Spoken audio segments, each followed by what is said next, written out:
अच्छा, आज की सेक्शन में हमने पढ़ना है कि इनइक्वालिटीज क्या होती हैं और उनके सॉल्यूशन हम कैसे फाइंड आउट करते हैं। बेसिकली जो मैथमेटिकल में इनइक्वालिटीज होती हैं इसके लिए जो सिंबल्स यूज़ की जाती हैं वो लेस देन, ये वाली लेस देन सिंबल होती है, यानी कोई चीज़ एक दूसरे से कम है, लेस देन इक्वल, ये ग्रेटर देन है, less than or equal to और greater than or equal to की सिंबल इस्तेमाल की जाती हैं।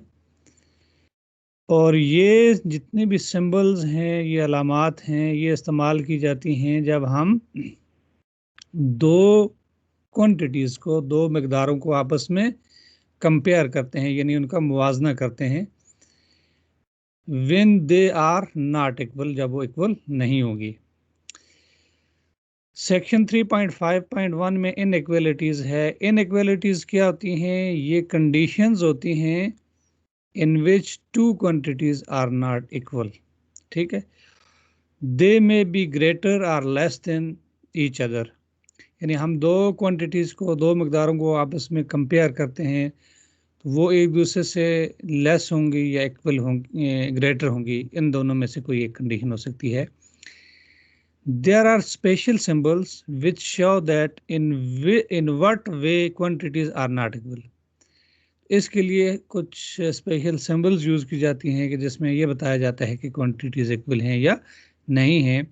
Consider a and b as two quantities. For example, हमारे पास ए और बी दो क्वांटिटीज़ हैं।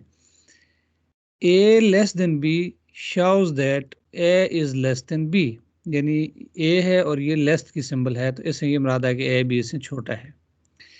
इसी तरीके से ए ग्रेटर देन बी है, shows that A is greater than B, तो ये ग्रेटर देन की सिंबल है और ये लेस देन की सिंबल है। इसी तरीके से हमारे पास सेक्शन 3.5.2 आती है कि टाइप्स ऑफ इनइक्वालिटीज। हमारे पास जो इनइक्वालिटीज हैं उसकी टाइप्स, डिफरेंट टाइप्स होती हैं। तो कॉमनली जो है वो तीन किस्म की इनइक्वालिटीज होती हैं।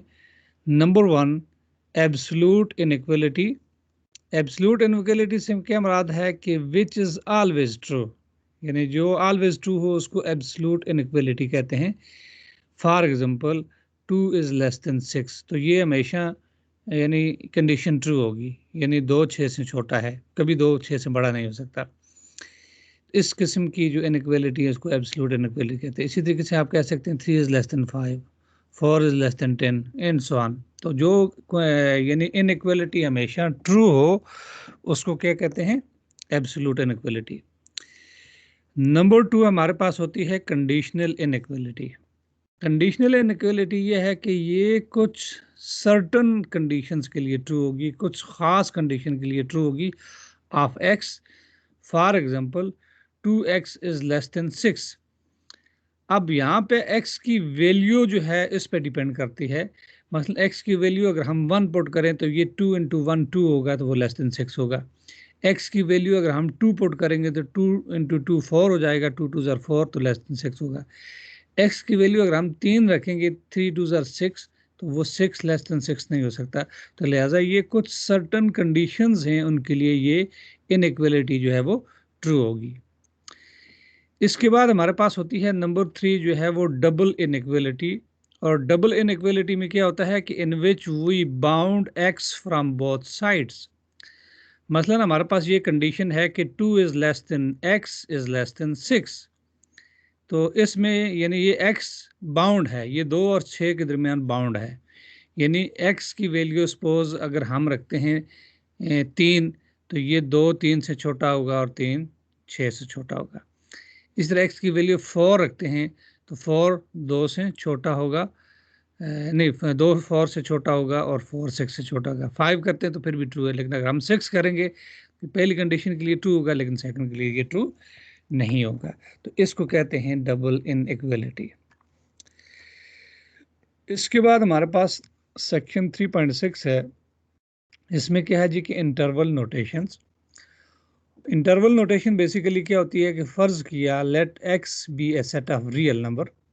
हमारे पास ये x क्या है? रियल नंबर का एक सेट है that lie between the two numbers a and b, जो दो नंबर्स a और b के दरमियान लाई करता है, is called an interval. This can be specified using the following notation. यानी हम किसी को जब इंटरवल से नोटेशन से रिप्रेजेंट करते हैं तो वो कैसे होता है, a comma b is equal to x such that a is less than x is less than b।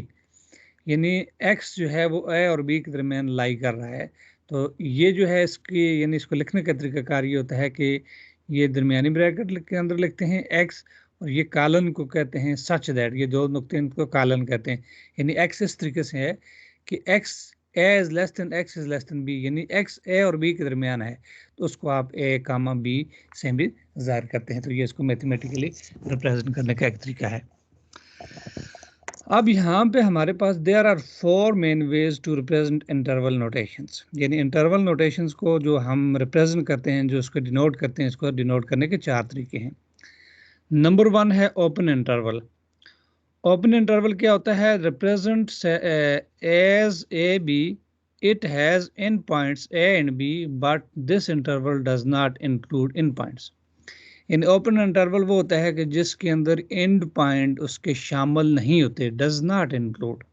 मसलन 2 5 which can be represented as x such that 2 is less than x is less than 5।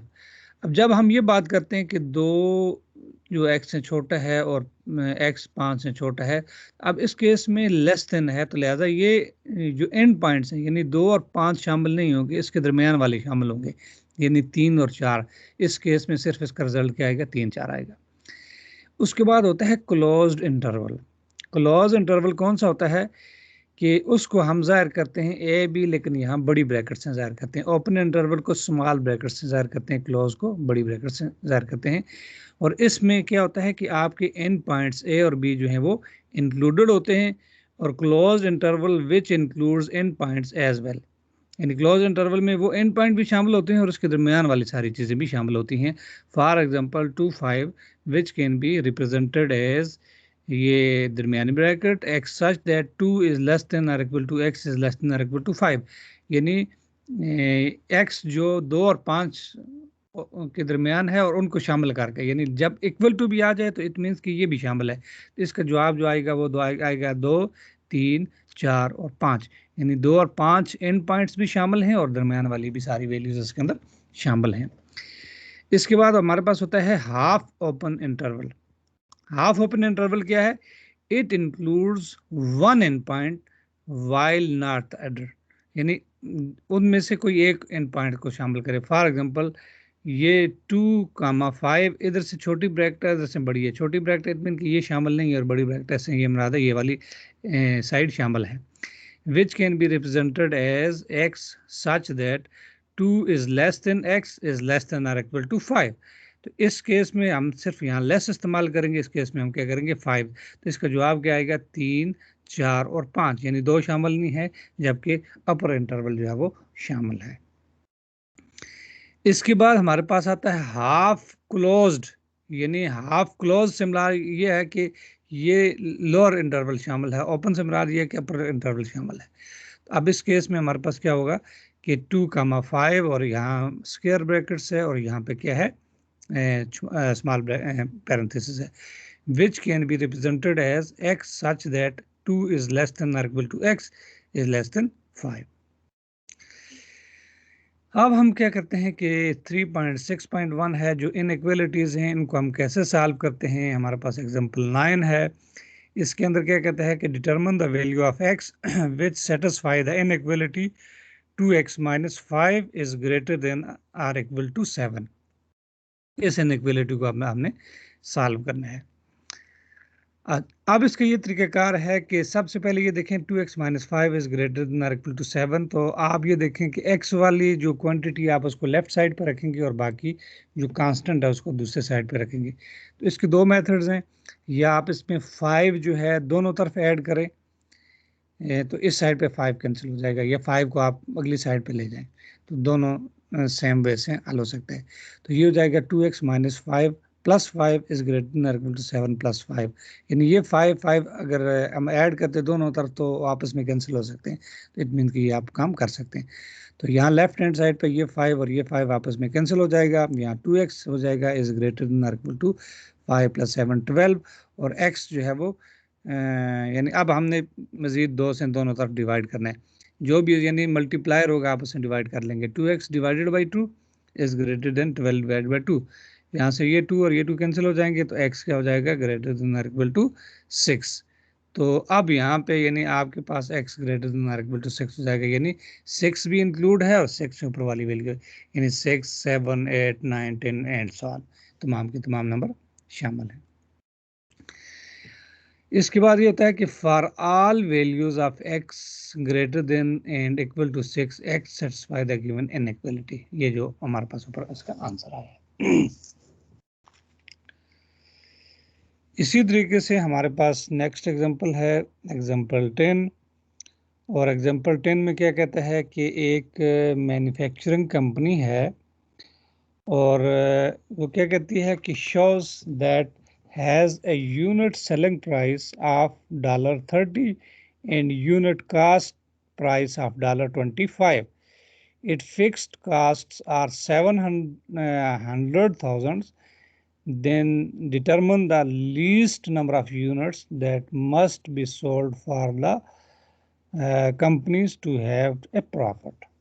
Basic ये है कि एक manufacturing company है कि जिसकी selling price, शू की selling price जो है वो $30 है और यूनिट कास्ट जो है वो $25 है, और उसमें फिक्स्ड कास्ट ये $7 लाख है, और डिटरमिन करेंगे at least number of units that must be sold for the company to have a profit, यानी एटलीस्ट जो सोल्ड करते हैं तो उस पर उसको कंपनी को प्रॉफिट मिले। अब हमें जो नंबर ऑफ यूनिट्स सोल्ड करने हैं वो हमें पता नहीं है, तो वो हम एज्यूम करेंगे कि assume the number of unit sold जो हैं वो x हैं। उसके बाद टोटल उसको रेवेन्यू जो मिलता है वो $30 है, तो वो क्या हो जाएगा, 30x हो जाएगा। और टोटल जो उसकी कास्ट है वो ये कहता है यूनिट कास्ट ऑफ 25 और फिक्स्ड कास्ट इतनी है, तो यानी टोटल कास्ट हमारे पास क्या हो जाएगी, 25x प्लस 7 लाख। अब यहाँ की कंडीशन ये है कि according to the given conditions of the questions कि टोटल रेवेन्यू जो है उसको प्रॉफिट मिलना चाहिए। मिलने से मुराद ये है कि उसका जो टोटल रेवेन्यू है उसकी टोटल कास्ट से ज़्यादा होना चाहिए। तो ये टोटल रेवेन्यू उसका जो है ये हमारे पास टोटल कास्ट से क्या हो, ग्रेटर हो। इससे ये मुराद है कि 25x प्लस 7 लाख जो है वो 30x जो है वो ग्रेटर देन होना चाहिए 25x प्लस 7 लाख, और उसको जब हम इस साइड पे ले आएंगे तो हो जाएगा 30x minus 25x minus 7 lakh is greater then 0 हो जाएगा आगे, और यहाँ 25 ये 30 में से 25 निकालेंगे तो ये 5x हो जाएगा, और ये 7 लाख दूसरी साइड पे जाएगा तो ये माइनस में तो प्लस हो जाएगा, और x जो है वो ग्रेटर देन ये 5 इसके साथ मल्टीप्लाई हो रहा है, और नेक्स्ट दूसरी साइड पे जाके ये क्या हो जाएगा, डिवाइड हो जाएगा, और इसमें क्या हो जाएगा कि x ग्रेटर देन ये 5 को इसकी कसर काटेंगे तो ये हो जाएगा तकरीबन 1,40,000। और इससे ये मुराद है कि यानी उसके पास एटलीस्ट कितना होना चाहिए, more than 1,40,000 unit should be sold to make a profit. कितने यूनिट सोल्ड होंगे तो उसको उसका प्रॉफिट मिलेगा। तो ये बेसिकली क्वेश्चंस को देख के हमने इसको देखा कि कैसे इस प्रॉब्लम को हम सिंप्लीफाई करते हैं, यानी इस इनइक्वालिटी के अंदर इसको लाकर। अच्छा, अब हम इसी तरीके से इसकी सेकंड डिग्री इनइक्वालिटी की तरफ जाते हैं। सेक्शन है 3.6.2 है। इसके अंदर क्या कहता है जी कि हमारे पास एग्जांपल 11 है। ये कहता है solve the quadratic inequality x square plus 4x minus 12 is less than और इक्वल टू 0। अच्छा, अब यहाँ पे हमें क्या दिया हुआ जी कि x square plus 4x minus 12 is less than और इक्वल टू 0 है, और यहाँ पे हम क्या करेंगे कि इस इनइक्वालिटी को सॉल्व करने के लिए हम इसको क्या करेंगे, फैक्टराइज करेंगे। यानी फैक्टराइजेशन का ये तरीकाकार है कि ये साइड वाली टर्म्स को आपस में मल्टीप्लाई करेंगे, यानी -12 इंटू 1 -12 आएगा। दो ऐसे फैक्टर बनाने हैं कि जिनको मल्टीप्लाई करें -12i और ऐड या सब्ट्रैक्ट करें तो 4i प्लस 4i। तो अब फैक्टर जो हैं 12 1 12, 6 2 12, 4 3 12, ये सारे फैक्टर बनते हैं, लेकिन 4 और 3 को ऐड सब्ट्रैक्ट करें 1 आता है। इसी तरीके से 6 2 को मल्टीप्लाई करें तो 12 आएगा, और इसी तरीके से सब्ट्रैक्ट करें तो 6 में से 4 निकालेंगे, 2 निकालेंगे तो 4 आ जाएगा। तो इसका मजीद तरीक़ाकार ये होता है कि अगर ये माइनस में आए तो हमने एक प्लस का रखना है, एक माइनस का रखना है, और प्लस में है तो दोनों प्लस के रखने हैं, ये भी कंडीशन है। और फिर उसके बाद यहाँ पे अगर प्लस है तो यहाँ बड़े नंबर के साथ प्लस होना चाहिए। तो इसी वजह से ये 6x माइनस 2x, तो ये 4x हो जाएगा, यानी 4x के फैक्टर बन गए प्लस 6x माइनस 2x। तो ये x square plus 6x minus 2x minus 12 is less than और इक्वल टू 0।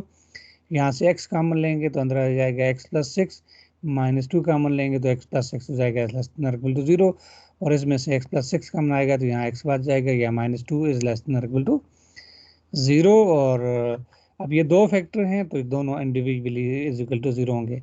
तो यानी आप ये कहेंगे कि x प्लस 6 जो है ये ग्रेटर देन और इक्वल टू 0 होगा, और x माइनस 2 है वो लेस देन और इक्वल टू 0 होगा। यानी दो क्वांटिटीज हैं चूँकि इसमें प्लस वाली और एक माइनस वाली है। तो x प्लस 6 आर, हम ये भी कह सकते हैं x plus 6 is less than और equal to 0 and x minus 2 is greater than और इक्वल टू 0। यानी इसमें इसको लेस करें या इसको ग्रेटर करें, दोनों में से कोई एक पॉसिबिलिटी आपके पास बन सकती है। अब ये दोनों केसेस हैं, तो फर्स्ट केस में हम क्या कहते हैं कि फर्ज किया कि हमारे पास x प्लस 6 जो है वो ग्रेटर देन और इक्वल टू 0 है, और x minus 2 is less than और इक्वल टू 0 है। तो यहाँ से x क्या हो जाएगा, ग्रेटर देन और इक्वल टू माइनस 6, और इस केस में क्या हो जाएगा, x लेस देन और इक्वल टू क्या हो जाएगा, 2 हो जाएगा। तो इस केस में अगर हम इसकी रिप्रेजेंटेशन देखें तो हम ये कहते हैं कि फर्ज किया कि हमारे पास एक नंबर लाइन है, -6 -5 -4 -3 -2 -1 0 1 2 3 4 5 6, यानी 0 से इधर वाले पॉजिटिव आएंगे और इधर वाले नेगेटिव आएंगे। तो अब इसका रिजल्ट जो है वो क्या है कि -6 शामिल है और इससे 2 तक आ रहा है। तो 2 हमारे पास कहाँ पे आ रहा है, ये 2 है, और ये -6 है। तो -2 से -6 तक इसका जो है वो सोल्यूशन है बेसिकली, अगर हम ये केस लेंगे।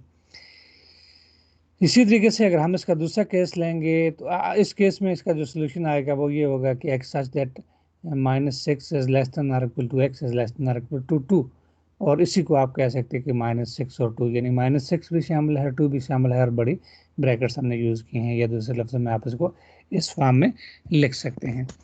और जो सेकंड केस है, सेकंड केस में ये है कि आप इसको लेस कहें और इसको ग्रेटर कहें। तो x plus 6 is less than और इक्वल टू 0, और x minus 2 is greater than और इक्वल टू 0।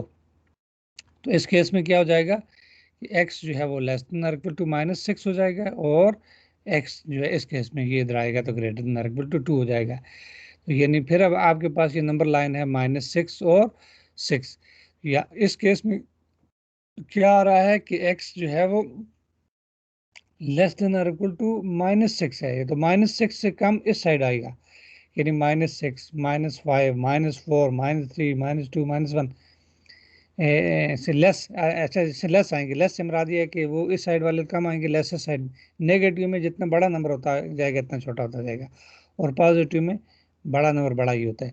तो ग्रेटर देन और इक्वल टू 2, यानी 2 से बड़े। तो ये 2 है, 3 है, 4 है, 5 है, 6 7 8 9 10 अप टू 1, ये पूरा इंटरवल चलता जाएगा, और इस केस में -6 और इससे छोटे वाला पूरा इंटरवल चलता जाएगा। तो इसकी ये रिप्रेजेंटेशन होगी ऑन द नंबर लाइन। और अगर इसको आप सोल्यूशन में देखें तो ये x such that x is less than और equal to -6 and x is greater than और इक्वल टू 2। तो दूसरे लफ्ज़ में अगर आप इसका सोल्यूशन देखें तो वो क्या है कि -6 से लेकर -infinity तक, यानी आप मज़ीद आगे जा सकते हैं, और इस साइड पे आप कह सकते हैं 2 से लेकर अप टू +infinity तक जा सकते हैं। तो ये इसका बेसिकली सोल्यूशन होगा। लिहाजा हम ये कहेंगे कि जब उन दोनों को कंबाइन करेंगे, therefore by combining the first and second case we have the solution set -6 और 2, और solution can be represented on the number line. अब हमारे पास आती है सेक्शन 3.7, एब्सोल्यूट वैल्यू है, और एब्सोल्यूट वैल्यू से क्या मुराद होती है। एब्सोल्यूट वैल्यू बेसिकली ये होती है कि describe the distance of the number on the number line, यानी नंबर लाइन पे डिस्टेंस को बता रही होती है। और absolute value of the number can not be negative and it is always greater than or equal to 0, और यानी एब्सोल्यूट वैल्यू से मराद होती है कि भी नेगेटिव नहीं हो सकती और हमेशा greater than or equal to 0 होती है। और absolute value of C is denoted by C. फर्ज के सी की एब्सोल्यूट वैल्यू तो आप ये बार इस्तेमाल करेंगे। फर्ज किया कि हम कहते हैं कि figure of the absolute value 3 की absolute value is equal to 3 है। It's like a person walking from 0 towards -3. He covered 3 units distance from 0 since the movement is in negative direction towards -3. Or this does not mean that distance covered by person is -3 because distance can never be negative. तो इस वजह से ये होता है कि अगर आपके पास कोई नेगेटिव डायरेक्शन हो सकती है लेकिन आप डिस्टेंस कभी नेगेटिव नहीं हो सकता। अब फर्ज किया एब्सोल्यूट वैल्यू है तो यहाँ पे हमारे पास डिस्टेंस अवे फ्रॉम 0, अब ये 0 है तो 0 से इस साइड पे और इस साइड पे, तो यहाँ इस साइड पे आपके पास -1 -2 -3 -4 आ रहा है और इस साइड पे 1 2 3 4 है। तो यहाँ पे 4 यूनिट है तो इट मीन्स कि ये 0 से 4 यूनिट, ये 4 की यानी एब्सोल्यूट वैल्यू 4 होगी। इस तरह -3 है, -3 की एब्सोल्यूट वैल्यू भी 3 होगी क्योंकि ये डिस्टेंसेस केस में -3 -2 -1 यूनिट तो 3 ही है लेकिन नेगेटिव डायरेक्शन में है। यहाँ यूनिट 4 हैं और पॉजिटिव डायरेक्शन में है। और हमेशा आपकी जो डायरेक्शन होती है आपकी उस नंबर से लेकर 0 तक होती है। नेगेटिव है तो तब भी वो 0 आएगा, पॉजिटिव है तब भी वो से लेकर 0 तक आएगा। तो ये बेसिकली एब्सोल्यूट वैल्यू को रिप्रेजेंट करने का एक मेथड है। तो इस केस में आपके पास क्या है जी कि किसी भी रियल नंबर ए के लिए we defined its absolute value as A की magnitude is equal to A अगर ए ग्रेटर देन और इक्वल टू 0 होगा और माइनस है if A is less than 0।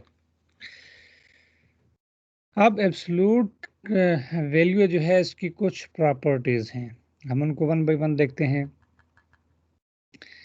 इसकी क्या क्या प्रॉपर्टी है कि नंबर 1 ये है कि किसी भी रियल नंबर के लिए ए के लिए ए फर्ज किया रियल नंबर है तो उसकी एब्सोल्यूट वैल्यू हमेशा क्या होगी, ग्रेटर देन और इक्वल टू 0 होगी। नंबर 2 क्या है कि absolute value of any negative number is positive, यानी माइनस है तो उसकी एब्सोल्यूट वैल्यू क्या होगी, हमेशा प्लस है होगी। इसी तरीके से दो रियल नंबर हैं एक्स और वाई, तो उनके अगर डिफरेंस लेते हैं आप x माइनस वाई लें और उसकी absolute value y minus x, उसकी एब्सोल्यूट वैल्यू सेम है, यानी उससे कोई फर्क नहीं पड़ता क्योंकि जब एब्सोल्यूट लेंगे तो अगर नेगेटिव है तो दोनों केसेस में वो आंसर उसका अल्टीमेटली पॉजिटिव हो जाएगा। इसी तरीके से हमारे पास फोर्थ केस है कि कोई भी दो रियल नंबर x और y हैं, अगर आप उनका प्रोडक्ट लेते हैं और एब्सोल्यूट वैल्यू लेते हैं तो इंडिविजुअली एब्सोल्यूट वैल्यू लें तो तब भी वो सेम आएगा, यानी x की एब्सोल्यूट वैल्यू y की एब्सोल्यूट वैल्यू या x y को मल्टीप्लाई करके उनकी एब्सोल्यूट वैल्यू लें तो उसका आंसर क्या होगा, सेम होगा। इसी तरीके से दो रियल नंबर x और y हैं, अगर वो डिवाइड हो रहे हैं x डिवाइडेड बाई y तो आप x की absolute value divide by y की एब्सोल्यूट वैल्यू, ये भी आप काम कर सकते हैं।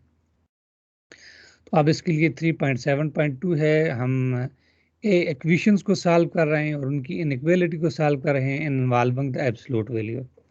एग्जांपल 12 हमारे पास है, कहता है जी कि solve the equation x plus 2 is equal to 7 और इसका सोल्यूशन क्या होगा जी।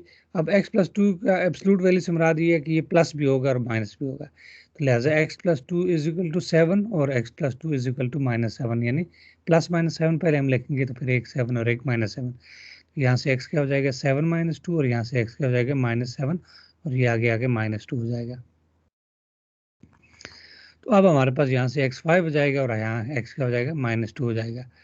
अब अगर आप इसको चेक करते हैं तो आप दोबारा से इन वैल्यूज़ को बैक सब्सटीट्यूट करें तो यानी 5 प्लस 2 जो है यानी x की वैल्यू 5 रखें, 5 प्लस 2 का रिजल्ट क्या आएगा 7।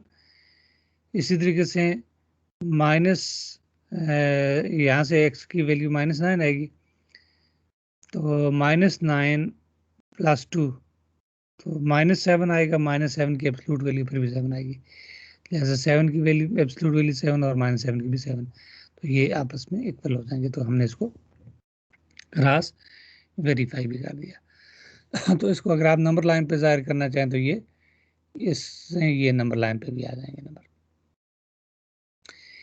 इसके बाद हमारे पास एक और एग्जांपल है, solve the inequality x minus 3 जो है उसकी एब्सोल्यूट वैल्यू लेस देन 5 है, x माइनस 3 लेस देन 5 है। इससे मराज ये है कि ये प्लस 5 होगी और माइनस 5, यानी x minus 3 is less then plus minus 5, और माइनस वाले को आप इधर ले आएंगे, प्लस वाले को आप इधर रखेंगे, तो लिहाजा minus 5 is less than x minus 3 is less then 5, और माइनस 5 और अब ये इस केस में 3 इधर लेनी, इसमें प्लस 3 थ्रो आउट ऐड करें, minus 5 plus 3 is less than x minus 3 plus 3 is less then 5 plus 3, ये माइनस 2 हो जाएगा और ये 3 आपस में कैंसिल हो जाएंगे, x और लेस देन दैट, तो ये हो जाएगा minus 2 is less than x और x is less then that, यानी इसको आप सॉल्यूशन सेट ये लिख सकते हैं कि x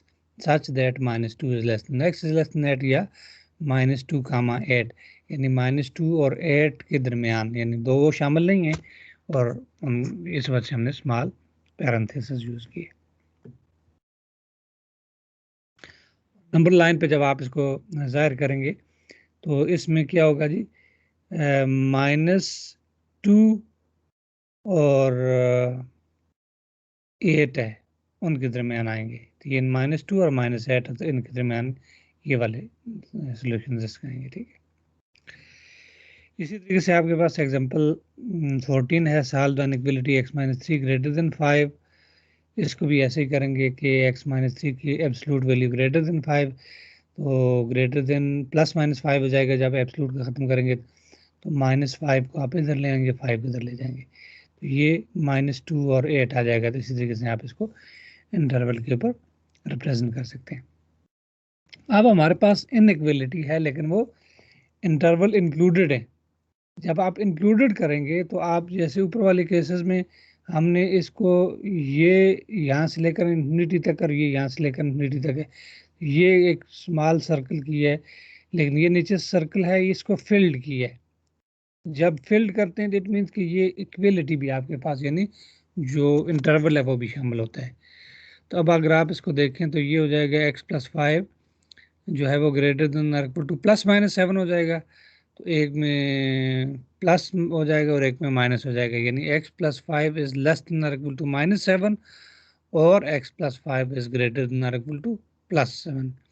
इसमें x लेस देन हो जाएगा माइनस 7 माइनस 5 और x ग्रेटर देन होगा 7 माइनस 5, यानी इसको इधर ले आएंगे इसको भी इधर लाएंगे, तो ये x जो है लेस देन और इक्वल टू माइनस 12 हो जाएगा और x ग्रेटर देन और इक्वल टू क्या हो जाएगा 2 हो जाएगा, यानी x सोल्यूशन सेट ये है कि x लेस देन और इक्वल टू माइनस 12 और x ग्रेटर देन और इक्वल टू 2 है, यानी 12 शामिल है, माइनस 12 शामिल है, उससे लेस माइनस 12 भी है उससे लेस, बाकी ये इन्फिनिटी तक, और 2 शामिल है उससे ग्रेटर, 2 है तो उससे ग्रेटर, यानी 2 इस वजह से ये स्क्वायर ब्रैकेट हमने यूज़ किया कामा इन्फिनिटी, तो ये यानी इससे इधर और इससे इधर ये सारा का सारा इसका सोल्यूशन सेट होगा। इसके बाद हमारे पास आती है जी 3.8 जो है रेक्टेंगुलर कोऑर्डिनेट सिस्टम, और रेक्टेंगुलर कोऑर्डिनेट सिस्टम क्या होते हैं, इनको कैसे शो करते हैं, इसके बारे में हम इस सेक्शन में पढ़ते हैं। अच्छा जी, इकोनॉमिक्स के अंदर हम कहते हैं कि we use math widely for analysis and managing. It's very important to learn about coordinate system because in this area the Lorentz curve is an obvious representation of the CDF cumulative distribution function. ये basically एक इसके अंदर Lawrence curve है और ये cumulative distribution functions के लिए इस्तेमाल होती है of our probability distributions of wealth or income, and it was first studied by Max O. Lawrence in 1905. यानी बेसिकली मैक्सवेल लॉरेंज ने 1905 में इसको इजाद किया था, इस वजह से इसको लॉरेंज कर्व भी कहा जाता है। और ये इस्तेमाल की गई है for analysing the inequalities of the wealth distribution. इन वेल्थ डिस्ट्रीब्यूशन के लिए इस्तेमाल की गई थी और calculations are done in rectangular coordinate systems. अब हम इसको देखते हैं जी कि ये कम्युलेटिव इनकम है, यानी 0, 1, 10, 20 अप टू 1, और इस साइड पे आपकी cumulative percentage of household आ रहे हैं, यानी 0%, 10%, 20% एंड सो ऑन। और ये जो है लॉरेंज कर्व आ रही है, यानी ये कर्व ऐसे चल रही है, और ये जो है परफेक्ट इक्वेलिटी है, यानी परफेक्ट से मुराद ये है कि 0 के अगेंस्ट 0 और 10 के अगेंस्ट 10, 20 के अगेंस्ट 20, तो इस वजह में परफेक्ट आएगी। तो ये इस साइड में यानी ये डिक्रीज हो रही है, आस्ते आस्ते ये इंक्रीज हो रही है, इस तरीके से इंक्रीज हो रही है। अब हम इसकी टर्मिनोलॉजीज को समझते हैं कि ये कैसे काम करती है, रेक्टेंगुलर कोऑर्डिनेट सिस्टम होता क्या है। रेक्टेंगुलर कोऑर्डिनेट सिस्टम में ये होता है कि एक ऐसा सिस्टम है which specifies each point uniquely in the plane by pair of coordinates. यानी कोऑर्डिनेट्स में हम यूनिकली पॉइंट्स को क्या करते हैं, स्पेसिफाई करते हैं। Usually we take x minus y, x y plane, x y plane that is the horizontal line called the x-axis and perpendicular to the vertical line is called the y-axis। हमारे पास यानी plane होता है, इसमें x-axis जो है उसको horizontal भी कहते हैं, और y-axis जो है उसको वर्टिकल जो होता है उसको परपेंडिकुलर कहते हैं। यानी हमारे पास ये लाइन है, यानी आपके पास एक ग्राफ है, ये एक लाइन डाली, इसको कहते हैं वर्टिकल लाइन, और वर्टिकल लाइन जो है इसको y-axis से जाहिर करते हैं। और ये वाली जो लाइन है ये हॉरिजॉन्टल लाइन होती है सीधी, और इसको आप x-axis कहते हैं, और वर्टिकल लाइन इसके ऊपर परपेंडिकुलर होती है, यानी परपेंडिकुलर से मुराद है ये 90 का ज़ाविया बनाती है यहाँ पे। Any point plane represented by x y. अब यहाँ पर कोई भी पॉइंट होगा, फर्ज किया ये पॉइंट है, ये पॉइंट है, ये पॉइंट है, हम उसको एक्स वाई कहेंगे। एक्स जो है measures the signed distance to the point along x axis, और y measure the signed distance towards the y axis। यानी x से मुराद ये होती है कि वो x एक्सिस पे डिस्टेंस को मेजर करेगा, और y एक्सिस पे है वो y एक्सिस पे डिस्टेंस को मेजर करेगा। अब हम इसकी एग्जांपल भी देखेंगे, फिर हमें मज़ीद क्लियर हो जाएगा। अब हमारे पास आता है कार्टेशियन कोऑर्डिनेट। कार्टेशियन कोऑर्डिनेट क्या होता है कि we use the Cartesian coordinate system to plot points in a graph line, जिसके अंदर हम पॉइंट्स को ग्राफ के ऊपर प्लॉट करते हैं। द हॉरिजॉन्टल लाइन जो है is named as the horizontal axis and vertical line is named as the vertical axis, और these two axes together are called the coordinate axis. The plane containing the coordinate axis is named as the coordinate plane or the Cartesian plane. Location of any point specified by the ordered pair of values x, y, here x is called the abscissa and x axis coordinate भी कहते हैं, या इसको x coordinate भी कहते हैं, और y is called the ordinate या y कोऑर्डिनेट। यानी x y पॉइंट है तो इसको एब्सिसा कहेंगे, x को ये x कोऑर्डिनेट, और y जो है ऑर्डिनेट भी कहते हैं, या इसको y कोऑर्डिनेट भी कहते हैं। और कार्टेशियन कोऑर्डिनेट में हमारे पास बेसिकली कितने 4 क्वाड्रेंट बनते हैं। अब ये समझने वाली बात है, हमारे पास ये लाइन है, ये लाइन है, यानी ये x एक्सिस है पॉजिटिव, और ये y एक्सिस है। इस तरह इधर आएंगे तो ये नेगेटिव x एक्सिस है, और इधर नीचे आएंगे तो ये नेगेटिव y एक्सिस है। ये जो फर्स्ट, इसको कहते हैं फर्स्ट क्वाड्रेंट, इसको कहते हैं क्वाड्रेंट 2 या सेकंड क्वाड्रेंट, ये होता है क्वाड्रेंट 3, और ये होता है क्वाड्रेंट 4। अब ये जो फर्स्ट क्वाड्रेंट है इसमें x भी पॉजिटिव और y भी पॉजिटिव होता है, क्योंकि इसमें आप x एक्सिस पॉजिटिव चलते हैं और y एक्सिस भी पॉजिटिव चलते हैं। सेकंड क्वाड्रेंट में x नेगेटिव है, क्योंकि आप इधर नेगेटिव x आते हैं, और y पॉजिटिव है, क्योंकि y ऊपर पॉजिटिव जाते हैं। और थर्ड क्वाड्रेंट में आप x भी नेगेटिव आते हैं और y भी नेगेटिव आते हैं, इस वजह से ये पहला क्वाड्रेंट भी नेगेटिव, दूसरा भी नेगेटिव। फोर्थ क्वाड्रेंट में आप x तो पॉजिटिव चलते हैं लेकिन y नेगेटिव आते हैं, तो इस वजह से ये प्लस व गामा माइनस आएगा। फर्स्ट वाला x को जाहिर करता है और सेकंड वाला y को जाहिर करता है। अब हमारे पास मिड पॉइंट फार्मूला होता है। मिड पॉइंट फार्मूला ये होता है कि अगर आपके पास दो पॉइंट्स हैं, एक x1 y1 है और दूसरा x2 y2 है, तो इनका मिड पॉइंट क्या होगा कि x कंपोनेंट को आपस में ऐड कर दें, y को आपस में, यानी x1 plus x2 divided by 2 comma y1 plus y2 divided by 2 हो जाएगा। अब हमारे पास फर्ज की एक एग्जांपल है 16 है, find the mid point of the points a is equal to 2 6 and b is equal to 4 8। इन दो पॉइंट्स का मिड पॉइंट फाइंड आउट करना है। सबसे पहले फार्मूला इस्तेमाल करेंगे x1 plus x2 by 2 y1 plus y2 by 2, और हर पॉइंट में फर्स्ट वन x1 होता है, दूसरे में दूसरा y1 होता है, x2 y2। तो दो पॉइंट्स हैं तो लिहाजा क्या हो जाएगा 2 प्लस 4 डिवाइड बाई 2 और 6 प्लस 8 डिवाइड बाई 2, ये 6 बाई 2 हो जाएगा कामा 14 बाई 2, मिड पॉइंट हो जाएगा 3 7। उसके बाद होता है डिस्टेंस फार्मूला। डिस्टेंस फार्मूला क्या होता है?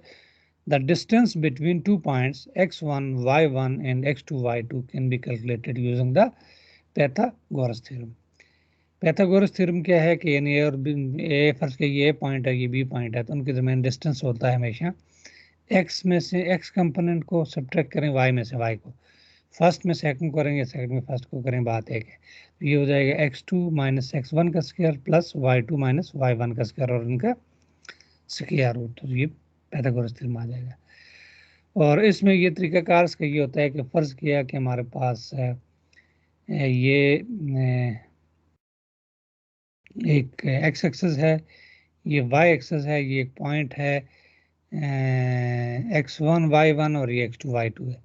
तो अब इनके दरमियान ये डिस्टेंस हो जाएगा x2 माइनस x1 का स्क्वायर, यानी ये बेसिकली d डिस्टेंस है, प्लस y2 माइनस y1 का स्क्वायर हो जाएगा। और ये जो है x2 माइनस x1 हो जाएगा, और ये वाला जो डिस्टेंस है ये y2 माइनस y1 होता है, यानी ये x2 माइनस x1 और ये y2 माइनस y1। और इसी को अगर आप सिंपल रिप्रेजेंट करना चाहें तो ये c is equal to a square plus b square, इसका स्क्वायर रूट हो जाएगा। अब हमारे पास है कि 17 एग्जांपल है कि find the distance between point this and this, यानी दो पॉइंट्स के दरमियान डिस्टेंस फाइंड आउट करना है। फार्मूला हो जाएगा डिस्टेंस ऑफ ए बी क्या है, x2 माइनस x1 का square plus y2 minus y1 का स्क्वायर। अब x2 के 4 है, x1 के 1 है, 4 माइनस 1 का स्क्वायर। इस तरह y2 के 0 और y1 के 4, 0 माइनस 4 का स्क्वायर, ये 3 का स्क्वायर हो जाएगा, ये माइनस 4 का स्क्वायर हो जाएगा, 9 3 का स्क्वायर 9 जमा 16 25 और 5, तो यानी इन दो पॉइंट के दरमियान जो डिस्टेंस है वो 5 हो जाएगा। अब आपके पास ये एक्सरसाइज के क्वेश्चंस हैं, वो सेम चीज़ें जो हमने थ्योरी पढ़ी है, solve the first degree equations a b c और डी पार्ट, ये आप इसको आप सिंपली सॉल्व कर सकते हैं जो हमने पीछे प्रॉब्लम्स की है। इसी तरीके से 2 में कहता है solve the following quadratic equations using the factorisation method, ये आप सॉल्व करें। इसी तरीके से solve the following quadratic equation using the quadratic formula, ये भी हमने पढ़ा है। क्वेश्चन नंबर 4 है solve the following quadratic equation using the completing square method, ये भी आप सॉल्व करें। सॉल्व द फॉलोइंग इनइक्वालिटीज़, ये जो आज हमने पढ़ा है solve the following second degree inequalities, ये भी हमने आज पढ़ा है। Solve the following absolute values भी अभी हमने आज पढ़ा है। फाइंड द मिड पॉइंट्स, ये भी हमने आज पढ़ा है। Find the distance between the following points, ये भी हमने देख लिया। और find the length between the points A and b. तो ये हमारे पास यूनिट 3 ख़त्म हो गई है, और नेक्स्ट वाले जो लेक्चर है हम उसके अंदर यूनिट 4 जो है उसको स्टडी करेंगे, और यूनिट 3 यानी चैप्टर 3 हमारा कंप्लीट हो चुका है।